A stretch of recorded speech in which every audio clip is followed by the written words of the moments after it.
Hello YouTube, welcome back to Matt's Country. My name is Matt, unsurprisingly. Today I'm going to clean my log stove. Very boring. If you're not interested in log stoves, you're probably better off just skipping on. But there is a knack to this. Doesn't involve any chemicals, just involves water, a couple of clean cloths, a bit of elbow grease. So you can see the state of this door. It really does need some help. I've vacuumed out underneath. I've cleared out some of the ash. If you ever get hold of one of these old camp pots, these are very good for scooping the ash out.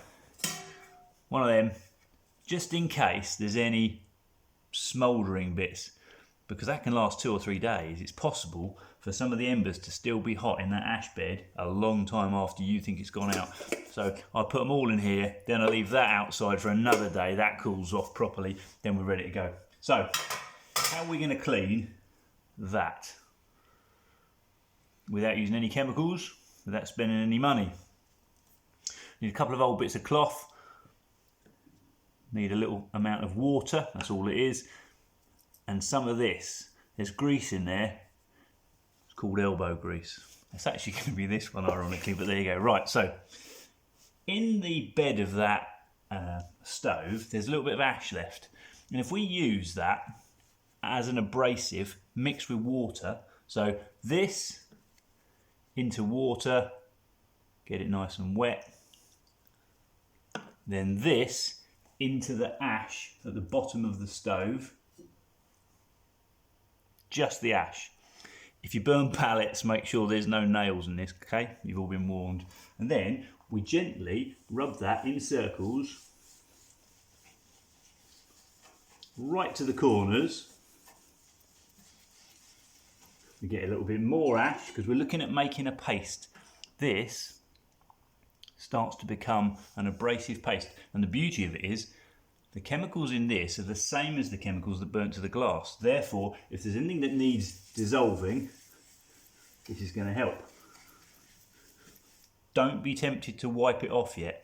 Keep working very gently in circles, right to the top, right to the corners. If it starts to get a little bit, you need a little bit more water, because we're not looking at grinding that window down to sandpaper. We do want it to come out the other side as a bit of glass. Don't want it as like a pile of rubble. Now look at this corner. See if I can get some backing like there. Right, that corner there is very dirty.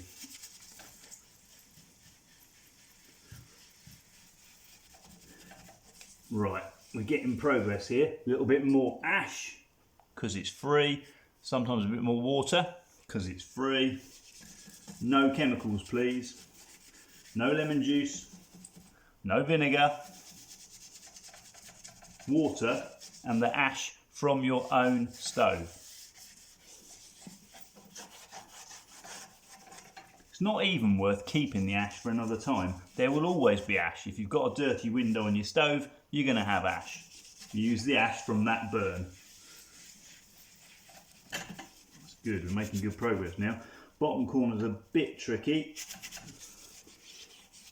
Okay, now, you can see how dirty this is. This is partly because we took ash from the fireplace very clearly, but it's also partly because we've taken some of the soot and the burn off that. A little bit, I'm going to use the same cloth yet because I'm tight.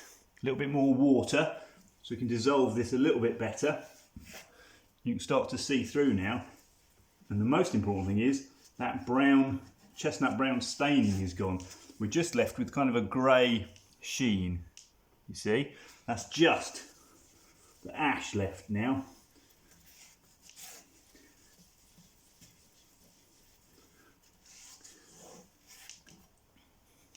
Should take pride in this. Stoves are not cheap. If you burn good quality wood and you burn it hot, you'll have a quite clean stove. I have to say, I'm not going to get into the makes and models of stoves. That's for a whole nother program. Maybe if I get brave enough. But this doesn't have the greatest air wash, it has to be said. There are stoves far superior that don't get anywhere near as manky as this. So you know, the wood that was burnt in this in the last 2 days had moisture levels between 12 and 17%. So it was very good quality wood, very dry.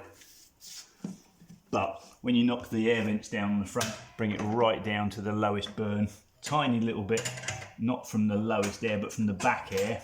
These stoves have a rear air vent which opens the holes at the back to let the superheated air in. A little bit of that. We still end up with a little bit of brown, as you can see. And you're going to get it, unfortunately. It's going to happen at some point. You're not going to keep your stove immaculate forever, but you can polish it back up to standard and have it looking lovely, which is what we've done here. Now, you do need to buff this. Mustn't leave any lines of residue, because any lines of residue are where the next load of soot is going to start to stick.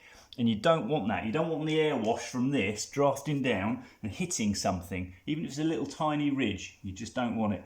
You want that to be clean, clean, clean. And because it was wet, once this is dry, in a couple of minutes, I'll rub it over with a piece of cotton. It's got a little bit less lint on than this old bit of towel.